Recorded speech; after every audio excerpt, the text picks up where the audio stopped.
really so important for not only you as a coach, but our players as well? Well, you know, seeing that this is my first go-around at the college level, it was huge for me. And the fact that we gathered, you know, some new players on our ball club, it was great for them to get with the guys that decided to stay on board and bond. It gave my staff and I an opportunity to work for 2 months prior to us taking the team to the Bahamas, and I needed that. And I thought our staff, my staff, we needed it as well, because again, we were all new, working with one another as well. So I thought the trip was pretty successful. I really didn't care if we won, but it was nice that we won. I just wanted to make sure that these guys, the 2 months that we'd put working on the floor, they attained something that we were doing that was positive. And I thought the carryover to the Bahamas was great on both ends of the floor. And then just to see our guys for 4 or 5 days bond and hang out and mingle and kind of get to know each other, that was kind of nice to see as well. Okay, we've got microphones on both sides. We're going to go left, right, and then we would ask that you would pass it to the next person. First question is Tom Brew. Hello, Mike. Good to see you finally face to face. Hi, Tom. The trip, obviously, getting to play a couple games was important, having those practices as well. Do you feel like that at least gives you a pretty good head start as you head in now into getting serious with things every day? I think so. You know, our guys kind of picked up a lot of things that, you know, I was throwing at them, and that was, for me, very, you know, it was very nice to see. I mean, because you just don't know. When you take over a ball club and you start throwing things at them, you don't know how quickly they can pick it up. And our guys did that. And the carryover from the time we left Bloomington to the Bahamas was nice. So it gave us a nice little jump on most teams that didn't get that opportunity to do what we did. So as a coach sitting here today, I'm pleased where we are, but knowing that we got a long way to go. Mike Woodson. Hey, Coach. Just a couple schedule questions. You're going to start, I think, with 5 of your first games or mid-major schools.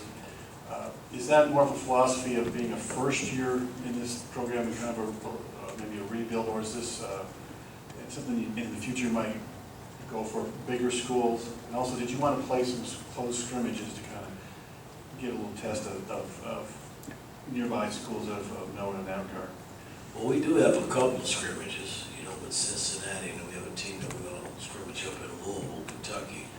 But again, you know, I don't care who we play, you know, I mean, I want to get this team back on top to the point where we want to be playing the Kentuckys and the UCLAs and the Kansas, the big games. You know, we got St. John's and Syracuse this year, and they're considered big-time schools and big-time programs. So, I mean, the schedule is what it is, man. I mean, we got to take them one game at a time. I've always felt as a coach, if you're not prepared, you don't come to work, anybody can beat you. So it doesn't matter, you know, who we play. Our schedule is already set, it's what it is. You know, we're just going to try to take it one game at a time and see where we are.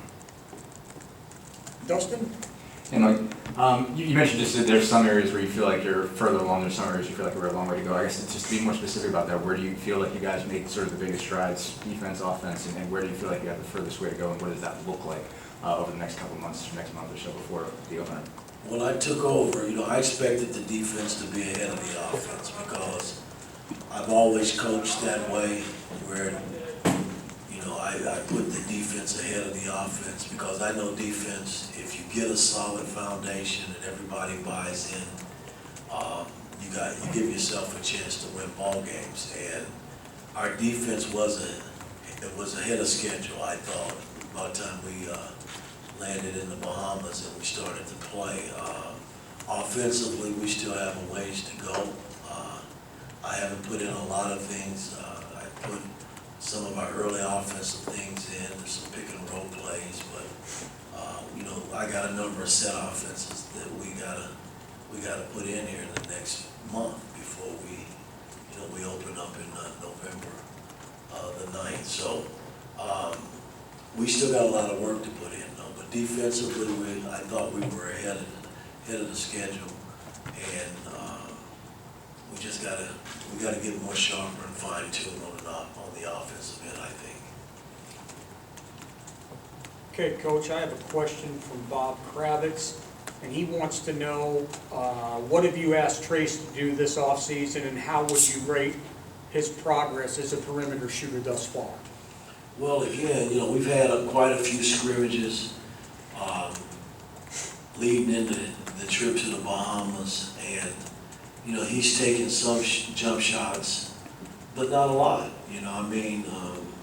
the way we plan, it gets him in the post, it puts him in pick and rolls where he can pop or roll, kind of his choice. But, and he's made a few jump shots. It's funny, you asked it the other day in scrimmage, I got on him about not setting screens, and the red team was down 3, and I was so mad at that time, and I said, hell, I'm going to draw the play up for him to shoot the 3. And he popped out and he shot it and he made it.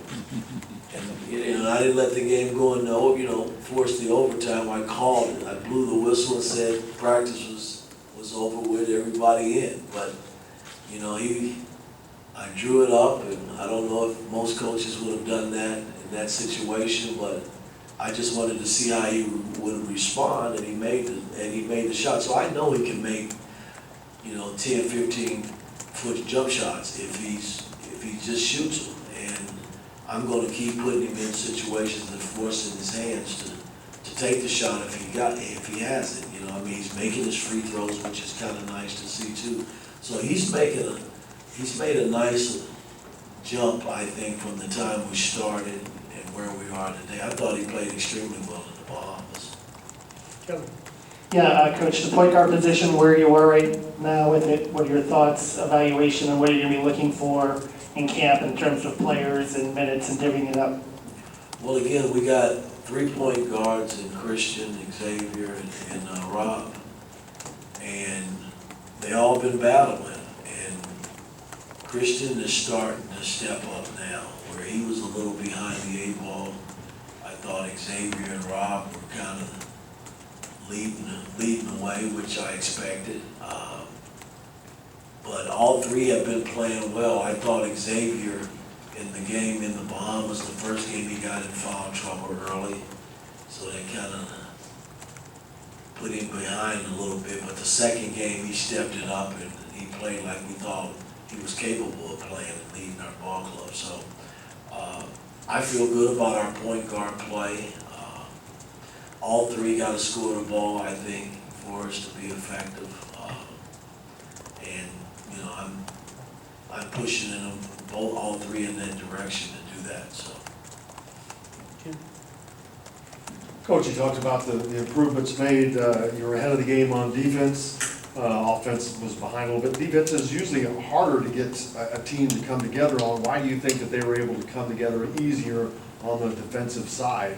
And how much further do you have to go where you'd like for them to be on offense?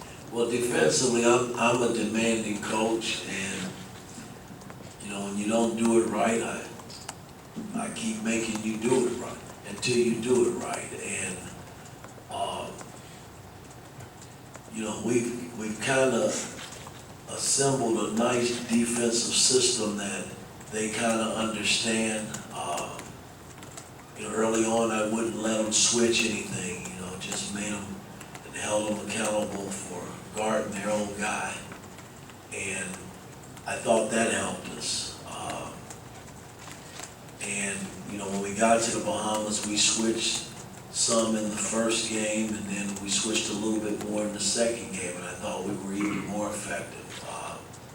But at the end of the day, like I said earlier, I've always coached the defensive side of the ball first, because I know if we can build a good foundation defensively, we'll put ourselves in position every game and be in the game and possibly win the game.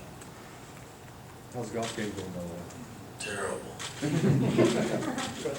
Coach, hope you're doing well. What have you liked so far from both a tangible and intangible perspective from Miller Cop? Well, again, I know, we were recruiting him. We recruited him to come here to make shots. But I want more, he's got to defend some too, and, he hadn't been used to switching or getting caught in mismatches where he has to defend. And, he's going to be held accountable, because I've always told players throughout the course of a ball game, you're going to guard someone different than the guy you started with. That's just the nature of playing basketball. So I try to put our players, along with my staff, in the best position possible to be successful defensively and feel good about it. I keep raving, but I'm happy with our defense, but I know we still have a long way to go in terms of the progress of our ball club. We hadn't been together that long, but I'm not making any excuses because, again, at the end of the day, we've shown good signs from the Bahama trip, from the scrimmages that we had prior to us leaving to go to the Bahamas. So there's something to build on and keep pushing. Zach? I guess going back to the point guard play, especially with the experience you've got there, I guess how much freedom do you allow those guys in terms of maybe letting them take charge on the floor depending on what they see, depending on kind of what they're reacting to, and then just kind of maybe every once in a while just sort of say, hey, I'm going to trust you to put us in the right place? Well, I've given all three of those guys a lot of freedom to play. I've given everybody freedom to play. I've never been a coach that kind of locks a guy in a box and say, hey, you stay in the box, this is the only area you can play in. I think everybody that's been in a uniform this season so far has had the freedom to play. I think any coach would want a point guard or two or three that can just run his team, where I can sit back and don't have to say a damn thing. But that's not the case right now until they actually know me and learn what I'm about. I don't have Jason Kidd and Pablo Prigioni and Raymond Felton and guys like that, that I think were great point guards, but I do have adequate point guards that I think can do the job, and I just got to put them in the best position possible to be successful to help us win. Coach, I have a question from Greg Doyle, and he asked you, as you enter practice, do you have a starting five in mind? And I know competition could change that, but what's your first five, or do you have a first five going in? Well, again, I'm not going to sit here today and tell you what my first five is. I got my thoughts on who I think should start, but that can change. We started out in the Bahamas, Parker and Miller and Big Fella and Race and Xavier. Those were the five that we started with. And, I thought they played well, but hell, our second unit played well too. They came in and played extremely well. And Rob was a part of the first game because Xavier got in foul trouble, like I said earlier. So he had to come in and relieve Xavier, and he played well. So my whole thing is, guys, I want 10 guys ready to play. That's going to be important for me. And I got to instill confidence in all 10. And if I got to go beyond that, those guys got to feel good about their chances to play and when they step out on the floor. I don't promise minutes to anybody. I've told them that when I took the job, you got to earn it. But damn it, you better be ready. If it's 3 minutes you play, you better make the most of it because I might not come back that way. Matt? Just to the extent that you know at this point, if you don't know, that's okay. what is your team's vaccination rate, and has that been a point of emphasis with maybe a potential, I know at least in football, if there's a game that you guys missed due to COVID, it's a forfeit. I don't know if there's a basketball rule been announced on that yet, but has vaccinations been a point of emphasis for you guys this fall? No, I think we're in a good place as far as the vaccines. Everybody's taking them, and, we had to have them when we left to go to the Bahamas, and we got checked prior to coming back here to the States. So, I think we're in a good place as far as that's concerned. Lou? Coach, what kind of reception have you gotten from fans in the street since you've been around Bloomington? What do they say to you, and what have they responded to you, things that you said? What do they like that you're saying? How do they react to that? Well, everything has been positive. I wouldn't expect anything differently. Man, listen, I spent, my life has been spent here. You guys seem to think, hey, I've been away for 40 years, and I haven't quietly, I've been here every year. You guys just didn't know it. And my walk of life around town, my wife's walk around town has been great, man. People are excited. I'm excited. And, I came back here for one reason and one reason only, man, is to put this team back on top. And I know there's a lot of work that's got to be done. I'm not new to this, but I feel good about where I am and where I sit today. And Bloomington's and the people around town has had a lot to do with that. Charlie? Well, Mike, welcome home again, over here to your left, back row. You're right, sorry. Thanks for sharing that. When you're teaching, how much does Coach Knight's name come up? Stories, concepts? This is how he taught it. Just curious about that. It comes up off and on, but I tell you what comes up more than anything is the banners that hang in both arenas. Practice arena and here, right next door. That's what comes up. Shit, every time we step out on the floor, before we break huddle, I tell them to look at those Big Ten titles. Look at the national titles. There's history here, man. We're not here just to play, man. And, to me, there's always been a lot at stake here, even when I played here. So, yes, that's Coach Knight hanging in the rafters. That's all they need to know. And, I gotta push them in that direction to make sure that they understand that we're playing to win a Big Ten and a national title and nothing else, man. It's no good thinking any other way. Jeff? Coach, how many guys do you feel confident in that can make threes for you? And do you have kind of a ballpark, kind of what percentage you guys need to shoot from distance to really be as successful as you want to be this year? Well, again, everybody's shooting a three ball, as you know, and that was one of the concerns for us going into the Bahamas and defensively stopping the team that we played in the Bahamas from shooting threes, because that's what they were really good at. And I thought we shot the three ball very adequately, being our first trip out. And, we're going to have to shoot, high 30s, I think, to 40s, to be really effective, I think, offensively. And Miller can make them, I got guys that have shown in practice they can make them. We were shooting a lot of them in practice. We drilling it a lot as far as our free throws as well. So only time will tell, man. We can't live by them.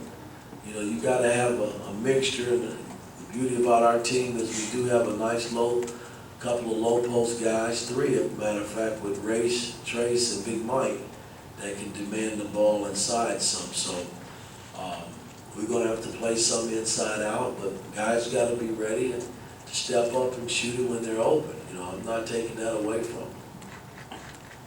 Coach, can you talk a little bit about your coaching staff, how you gelled throughout this process, and what Coach Mata has brought to the table for you as well? Well, again, you know, Coach Mata sits in a lot of our meetings every day. But, you know, I look at Ya and Kenyon and Armand Hill, who's been around, you know, me a long time. Dane, you know, those guys are new. And, you know, I've been in this situation before when I formed a team in Atlanta, and it was the same way in New York. You know, we got to get to know each other, and they got to know what I'm about. And sometimes I'm not easy, you know, but I try to keep it fun for guys that have dreams of being a head coach. I'll never hold that back, you know, in terms of my approach. My job is to enhance it and help them. And if they think that I can coach and help them, then that's great too. But we've been spending time together just bonding and talking basketball. And, you know, I lean on Mata because he's gone through it. He's been in the trenches. And, you know, as an NBA head coach, I don't give a shit what level you coach at. No, really. I got the utmost respect for coaches, man, because coaching is hard, you know. I mean, until you sit in that seat, you know, you have no idea what it's about. And so, you know, it's been a nice working relationship. If you ask those guys, they think it's a reality show, because I try to keep it upbeat, but when it's time to work, it's time to work. Okay, we're going to finish up with Mike, then George, then Dustin. Go ahead, Mike. Yeah, Coach, I want to take you back to this summer. You guys had a reunion down in French Lick, and you stood up and were kind of the face of the program, obviously. What did that mean to you? I mean, did the weight of that whole event really have a heavy bearing on you, you know, finally being the entire face of the program and having everyone looking back at you in that context? It kind of touched home, man. You know what I mean? After sitting up here and accepting the job and you know, going through a few months of, you know, work on the job, I mean, it just hadn't set in. But when all the players came back that we brought back, it was about 150 players, you know, it kind of touched home, man, because a lot of those guys had paved the way before I was even thought of. And then, you know, some of the younger guys after me probably looked at me as a guy who paved the way for them. And, you know, so it was one big family reunion, man, and to see everybody back and see the main man who made it all happen sit there and then get up and speak that night was perfect. So, you know, those kind of settings, we can't stop, you know. That's just the beginning of, you know, who I am and what I'm about, because I think ex-players have got to be a part of this ride as well, because, you know, they were a big part of it when they played here. George, then Dustin. Hi, George. Hey, Mike. Obviously, you've been a head coach in the pros, you've been an assistant coach in the pros. When you took this job, college coaching's a little bit different. What's been the hardest thing for you to change about yourself and the way you're coaching, or you still coach the same way you did, the way you coached with the Knicks and Atlanta and all the pro teams you coached? I can't change, man. You know, I mean, the only thing that changes is the name and the uniforms. And, you know, I just feel like all players want to be coached. You know, I don't care how you know, you got to be able to touch them, pat them, but you got to be able to challenge them, man, and push them, because especially young players. You know, I've learned that from the time I coached in Atlanta. You know, young players, they truly think they play hard. And to me, it's always another level, then there's another level. And then when you get to that peak, man, where you playing hard all the time, things come easy for you from a basketball standpoint. And that's the beauty of coaching in terms of trying to get players at that level, because when you do, you win. You know, I mean, that's normally what happens. So, you know, there's hasn't been any surprises, you know, I mean, I've got a good group of guys that we've assembled. That's the nice surprise, you know, everybody seems to like one another and everybody comes to work. So it makes, you know, it makes working, coming to work for me a treat, man. I mean, so, I don't know if that answers your question, but there was no surprises. I mean, coaching is coaching, man. We just gotta get players to buy in and work their asses off and do what's asked of them. Last question, Dustin. Ray Thompson obviously played most of last year with his back to the basket. He would seem to be the guy who would have to make sort of the biggest change for the offense to work. How have you seen him sort of, what is sort of the difference for him in terms of what he's going to be asked to do offensively this year, and how have you seen him sort of take to that role and you know, start to develop in that direction? Well, let me just say this. When I took the job, some of the coaches that were here, you know, I'm a great listener. And, you know, I like to pick my coaches, you know, that were here. And I asked about race. And some of the coaches, well, he can't handle the ball that well, and you probably don't want him handling it. Can't shoot out on the floor, so you probably don't want him. And I just squashed all of that, because I don't believe that as a coach. You know, I feel like I can take a player like Race, who everybody said can't make threes, can't bring the ball up the floor and make plays. Well, it's my job and your job as a coach on my staff to get him to do that. That's what we do as coaches. And I think that's the biggest challenge my coaches, when I sat with them, they were like, this dude's different. I am different because I think out of the box. And I want players to think out of the box. I don't want to pigeonhole you and say, you can't do this and do that. So to answer your question, with Race and Trace, even Trace, he's handling the ball even more. Now, till they prove me wrong,